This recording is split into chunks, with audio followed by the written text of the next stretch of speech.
अस्सलामुअलैकुम नाजरीन and welcome to advance point. नाजरीन, गौरी 3 मिसाइल जिसका कोड नेम हतफ 8 है, land based surface to surface intermediate range ballistic missile है। इंटरमीडिएट रेंज ब्लास्टिक मिसाइल वो मिसाइल होते हैं जिनकी रेंज 3000 किलोमीटर से 5500 किलोमीटर तक होती है।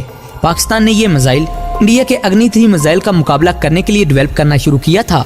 ये multi stage liquid fuel system पर बेस्ड है। इस मिसाइल की रेंज 3500 किलोमीटर से ज्यादा प्लान की गई थी।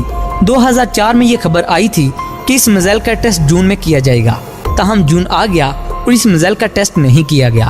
फिर ये खबर आई कि इस मिसाइल प्रोग्राम को बंद कर दिया गया है, लेकिन 2009 में फिर ये ऐलान किया गया इस मिसाइल का टेस्ट अगस्त में किया जाएगा, लेकिन एक मरतबा फिर ऐसा नहीं हुआ। इस बार प्रोग्राम के बारे में कोई खबर नहीं आई। आज की इस वीडियो में हम आपके सामने कुछ ऐसे अफेक्ट रखेंगे जिनसे आप फैसला कर पाएंगे कि पाकिस्तान ने यह मिसाइल प्रोग्राम बंद कर दिया है या फिर मामला कुछ और है। इंडिया के अग्नि 3 के मुकाबले में पाकिस्तान ने एक नहीं बल्कि 2 मिसाइल प्रोग्राम पर काम शुरू किया था, एक गौरी 3 मिसाइल और दूसरा शाहीन 3। गौरी 3 मिसाइल प्रोग्राम को डॉक्टर अब्दुल कदीर खान लीड कर रहे थे और शाहीन प्रोग्राम मिसाइल को डॉक्टर समर मुबारक लीड कर रहे थे। इन दोनों मिसाइल प्रोग्राम पर इकट्ठा काम शुरू किया गया। गौरी 3 और शाहीन 3 में बड़ा फर्क ये है कि गौरी लिक्विड फ्यूल सिस्टम पर मुश्तमिल है और शाहीन सॉलिड फ्यूल सिस्टम पर मुश्तमिल है। सॉलिड और लिक्विड सिस्टम में क्या फर्क है वो भी आपको बता दें। लिक्विड फ्यूल रॉकेट में फ्यूल और ऑक्सीजन शामिल होती है। ये ईंधन लिक्विड फॉर्म में होता है। इस सिस्टम में इंजन में फ्यूल के बहाव को कंट्रोल किया जा सकता है। इसके अलावा पैदा करदा थ्रस्ट को भी कंट्रोल किया जा सकता है और जरूरत के मुताबिक इंजन को ऑन ऑफ भी किया जा सकता है। जबकि solid fuel rocket fuel system में जिसमें फ्यूल सॉलिड फॉर्म में होता है, जबकि ये एक दफा जल जाए तो इसकी थ्रस्ट को कंट्रोल नहीं किया जा सकता। लेकिन सॉलिड फ्यूल सिंपल, महफूज, लिक्विड फ्यूल की निस्बत सस्ता तरीका है, लेकिन सॉलिड फ्यूल लिक्विड फ्यूल की निस्बत कम थ्रस्ट पैदा करता है। गौरी 3 का बजट ज्यादा था और शाहीन 3 का बजट कम था, जबकि गौरी 3 की रेंज शाहीन 3 से भी ज्यादा थी। शाहीन 3 की रेंज 2750 किलोमीटर है, जबकि गौरी 3 की रेंज 3500 किलोमीटर से ज्यादा है। दूसरी बात यह है कि इसको इस वक्त रोका गया जब डॉक्टर अब्दुल कदीर खान पर ये इल्जाम आयद किया गया कि इन्होंने सीक्रेट फाइल को दूसरे ममालिक के साथ शेयर किया है। उनको नजरबंद किया गया। डॉक्टर अब्दुल कदीर खान की 28 मई 2011 की एक स्टेटमेंट के मुताबिक गौरी प्रोग्राम 2000 में 50% से भी ज्यादा मुकम्मल हो चुका था, लेकिन फिर इसकी फंडिंग रोक दी गई। दूसरी तरफ शाहीन प्रोग्राम कामयाबी से चलता रहा। 2015 में इसका कामयाब तजुर्बा किया गया। गाइस, 2004 में गौरी 3 प्रोग्राम के बंद करने की खबर आई थी, जिसकी वजह ज्यादा बजट बताई गई। लेकिन मेरे पॉइंट ऑफ व्यू के मुताबिक अगर इस बात को देखा जाए तो ये लिक्विड फ्यूल सिस्टम की वजह से प्रोग्राम बंद नहीं किया गया, क्योंकि अगर इस वजह से बंद किया जाता तो मैं यकीन के साथ कह सकता हूँ तो इस प्रोग्राम पर काम शुरू ही न किया जाता। अगर ये प्रोग्राम वाकई ही बंद कर दिया गया था तो 2009 में इसका तजुर्बा करने की डेट क्यों दी गई? फिर तजुर्बा नहीं किया गया, जिससे साफ पता चलता है कि डॉक्टर अब्दुल कदीर खान को इस प्रोग्राम से अलहदा करने के बाद से भी इस प्रोग्राम पर काम जारी था। तब ही तो 2009 में इसके टेस्ट की डेट दी गई। तो हमारी राय के मुताबिक ये प्रोग्राम कब का मुकम्मल हो चुका है, लेकिन इसका टेस्ट ना करने की बहुत सी वजूहत हो सकती हैं। किसी बेहतरीन हिकमत अमली की बिना पर इसका टेस्ट ना किया गया, क्योंकि इसकी रेंज शाहीन 3 से कई गुना ज्यादा है और इस प्रोग्राम को शाहीन 3 से भी ज्यादा सीक्रेट रखा गया। और यहाँ ये भी हो सकता है पाकिस्तान ने इस मिसाइल को टीपू मिसाइल में तब्दील कर दिया हो, क्योंकि टीपू मिसाइल गौरी 3 की तरह मल्टी स्टेज सिस्टम पर मुश्तमिल है और इत्तेफाक से इसी दौरान ही टीपू मिसाइल पर भी काम शुरू किया गया। गाइज, आपको गौरी 3 मिसाइल की खास बात बताएं, 1500 किलोमीटर से ज्यादा बताई गई और ये कंफर्म नहीं किया गया कि इसकी रेंज कितनी हो सकती है।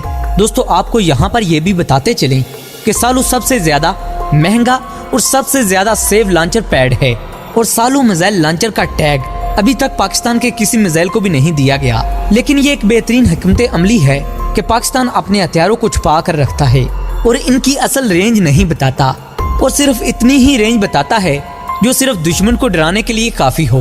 पाकिस्तान और चीन मिलकर इस बेहतरीन हिकमत अमली पर अमल पैरा है। दोस्तों, आप खुद ही सोचिए, अगर दुश्मन को पता ही ना हो कि हमारे हरीफ के पास कैसे हथियार मौजूद हैं, तो वो उसका तोड़ कैसे ढूंढेगा? पाकिस्तान इस तरह अपने दुश्मन को जंग में सरप्राइज पर सरप्राइज दे सकता है और मैं यकीन के साथ कह सकता हूँ कि पाकिस्तान के दुश्मनों के पास हमारे हथियारों का तोड़ मौजूद ही नहीं, जिसकी बड़ी रीजन ये है कि पाकिस्तान ने आज तक अपने किसी भी हथियार की असल रेंज को बताया नहीं।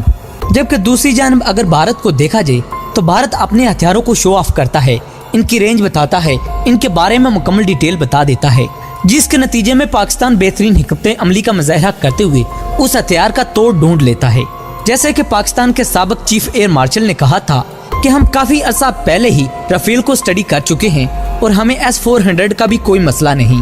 दोस्तों, जंग के दौरान अचानक अपने हथियारों को ज़ाहिर करना बेहतरीन हिकमत अमली है, जिसकी तारीख में एक बड़ी मिसाल मिलती है टीपू सुल्तान।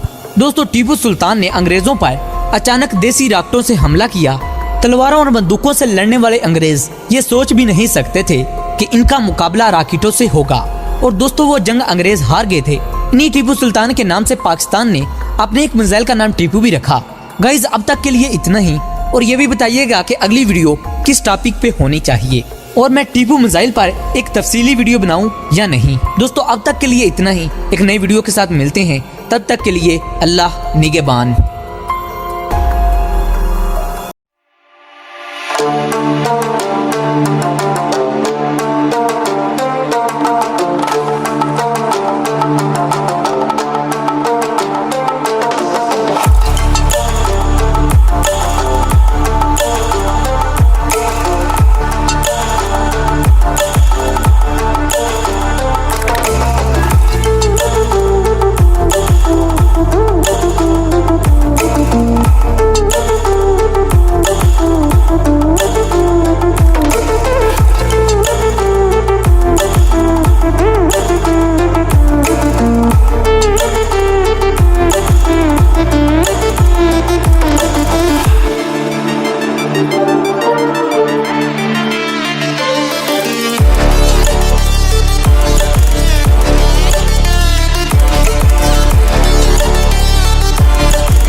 Of sorrow.